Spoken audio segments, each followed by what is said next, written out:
Alright guys, thanks for tuning in to iCup TV. It'll be your epic cast and host. Fitz here. And the map will be Jade.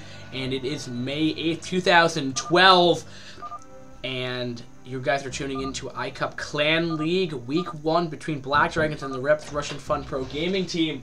And there are my glasses coming from my mom.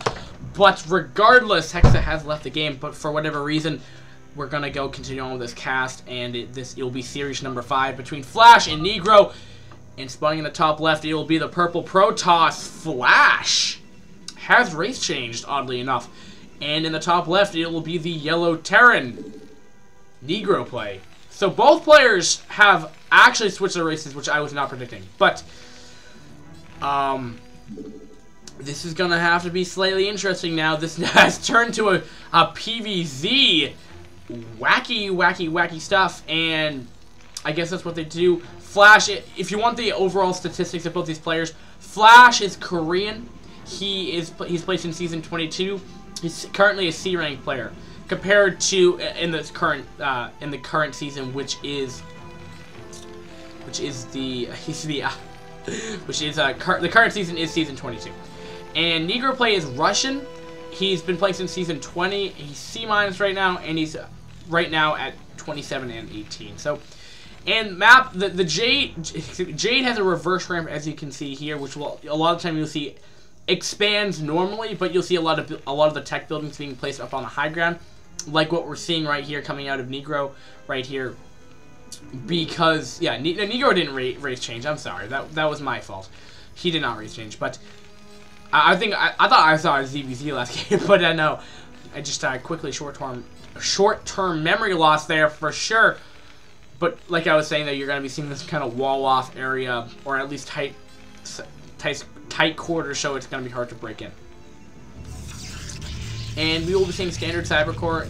Actually, that's a much faster Cybercore than I'm normally used to. You normally see they're around 215.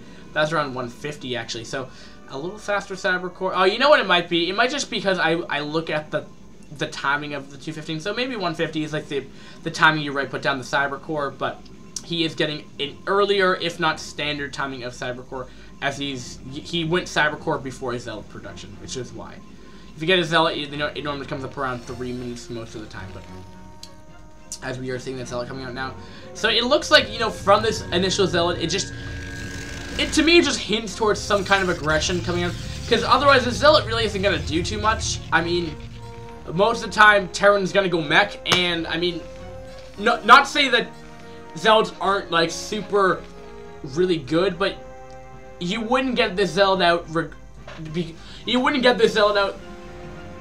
What? Citadel of a Dune? Really fast? We're going to be seeing DTs coming out of Flash.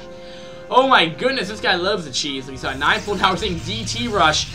But will it work though? He is going to be off a 2-gate, and he did get a gas pretty fast. And a range, so keeping that in mind as well, and that's pretty much the map. Also, Jade is also called like the inside-out fighting spirit as well, and that is a tight wall-off, I believe. Yeah, it is, because supply depot under, that is a tight wall-off. At least, I think that's even Zergling tight wall-off as well, but we will be seeing that Templar Archive, so we will be seeing DT Rush coming out of Flash right here. Will it work? Negro was able to defend that 9 pool. I wonder if he's going to be able to scout and find this. That Zealot actually might be there. Not even do more or less aggression just to deny scouting. But we'll see if the SCV can get in there. Will he be able to try to get in? It looks like he's trying to, but that actually is a tight wall-off. Oddly enough, this SCV cannot get through, and the reason why he can't like phase shift his way through it, which means like the mineral glitch, is just because the map is blacked out, so he actually has no way to actually click on these mineral patches over here. It's just not possible. And continued production of Marines, and we are seeing tank coming out, also coming out of Negro right here. Will he be okay? He doesn't have an eBay up, and he doesn't have an academy up. So he has no detection. These DTs will be coming out right now. Will be making his way over the base. So this is going to have to be dependent on if those DTs are initially going to be potentially coming out, though. This may, just from this push, the Zealot pushing out, he might tell him something's kind of funky going off right there. Something going off indicators in Negro's mind right there. But also, if these DTs are an attack command, they may slice his way No, they will be on move command, but did he see that? What will he see coming out of Negro right here? We will be seeing an eBay coming up as it stands. So he's definitely gonna, I mean, he'll be okay. Negro, the benefit to a tight wall, early stages of the game, is that, you know, you can't, your fast expand is not vulnerable to DTs. Which is surprising, the fact he went DT rush against Terran, because, well, number one, he can just put up a turret, and number two, he can just repair this thing all day. Or at least stall, but he's not actually, is he actually, he's just gonna let it fall. But that turret will be up in time, and so that rush is gonna be completely negated now. He's off of one base, and that really put Flash behind, because he put himself another scenario where he went for an all-in, and he did no damage. And now there's two tanks. And now they're gonna get shelled at. And there's nothing, that Zealot's gonna fall instantaneously. That Zealot's dead. Or not. Actually, I thought the tanks were gonna be in range, but now that eBay will be lifting, though, off, and like we're seeing, though, Negro, I don't really know much Negro as a player. He just knows how to play a standard opening. That will be a lot of DTs, so will they be able to make their way through this, with this, wall here? I don't think they will, but these supply deals are getting fairly low on HP. That has 10, 9, 7. Okay, that will get repaired, so that was not the worst scenario, but he can't do anything. It looks like he might be double expanding. That's what he's going to have to do today in this game right here. And as these are both getting refreshed, I'm going to go take a quick sip of my root beer, because my throat is burning like 1,000 hells of fire, something like that, or what have you. And I guess he was just thinking for any kind of proxies coming off with that eBay or any kind of potential Reaver drop. But he will have DT stationed outside of the base, which is just going to be a little problematic until he gets Starport, excuse me. But he's already getting that on his way, and he's getting fast science vessel, more or less. Now, in response to this, but the interesting thing, though, is he sees the build that Negro's going right now is to compensate to deal with Arbiter's late game. And to deal, yeah, because pretty much Arbiters, what we'll do is they'll stasis field, so you get the science vessels out to EMP, so they don't do their stasis field before that happens. But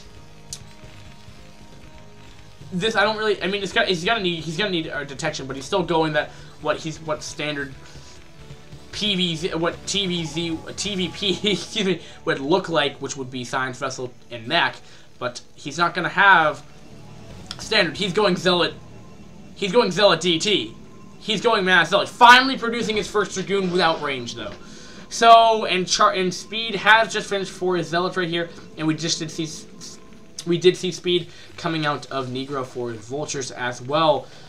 And we're even seeing Spider-Man slightly delayed, but that's probably because he went Siege Tech before.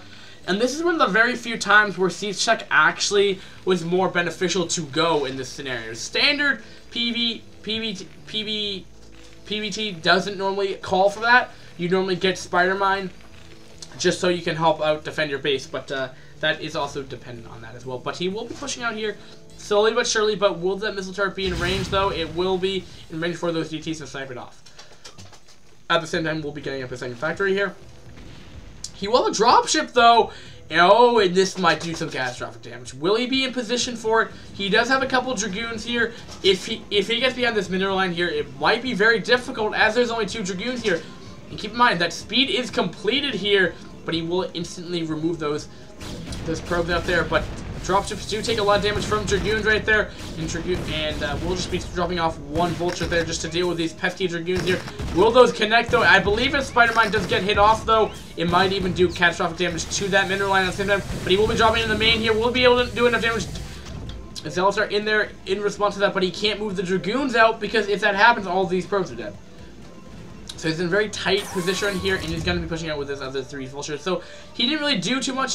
He just put a little aggression on. He only lost 1 Vulture. I mean, not being cost-effective with it for sure, but, you know, not the worst thing. And has slowly pushed out. That DT probably could snipe off this tank if he wanted, but I'm not quite sure if that's in range for it. But he will be putting down that Spider-Man, and that DT will safely escape right here. And we're just seeing a minimal army. Somehow, I don't get how Flash actually has a higher higher supply count than what what Negro has right here. But oddly enough, he just GG's out anyway. And I guess, I mean, he just put himself, Flash always just put himself in a scenario where he might have just done for an all-in. And he might be a player, I mean, for sure, since he's on Black Dragons, when I see him again next week, I'm probably going to say this about him. He's a player that likes to cheese. He likes to do all-ins. That's what he likes to do.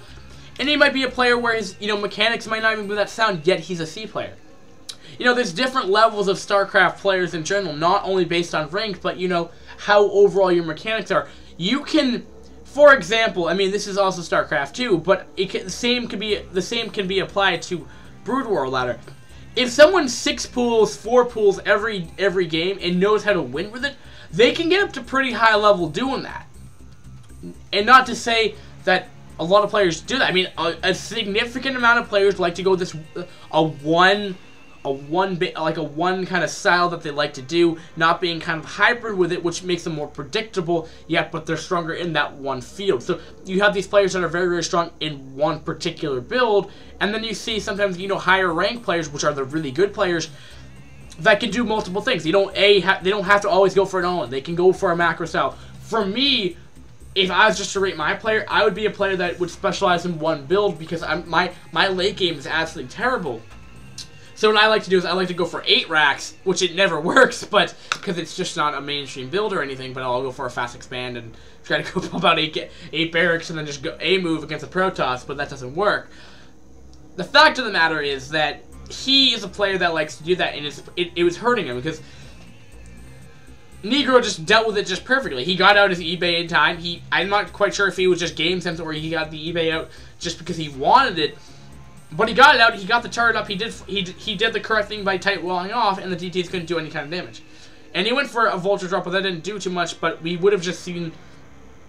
Flash wasn't in a terrible position, he just didn't have the upgrades. That's the main difference. I think why he was at an equilibrium of, or an equivalent supply, a little bit higher than Negro, was just because he was investing so much in units versus upgrades. I mean, we were seeing consistent upgrades coming out of the machine shop, coming out of Negro, and we didn't really see much. We didn't even see range by the end of the game by, not Hexa, but Flash. So that actually concludes this series here. So that actually means, if you go over, NegroPlay has won for Reps Clan right here.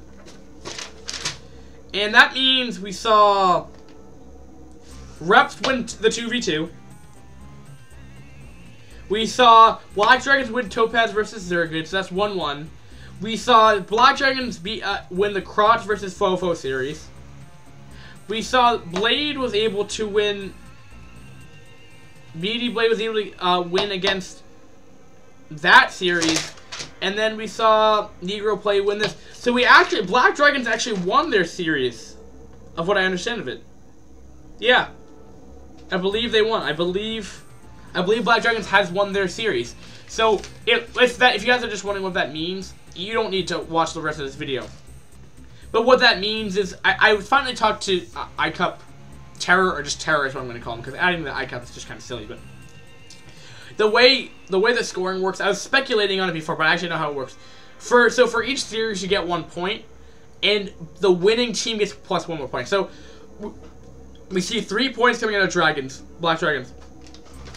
But they get 4 points compared to the 2 points that NegroPlay gets, because they get the plus 1 point for actually winning. So it's not the 2v2 that's worth 2 points, it's that the winning team gets a plus 1 more point. So that's how it works, and that concludes this series, guys. Feel free, I'll probably start the walk series on Thursday, hopefully finish it up by Friday, if possible, and have a nice day, guys. Peace.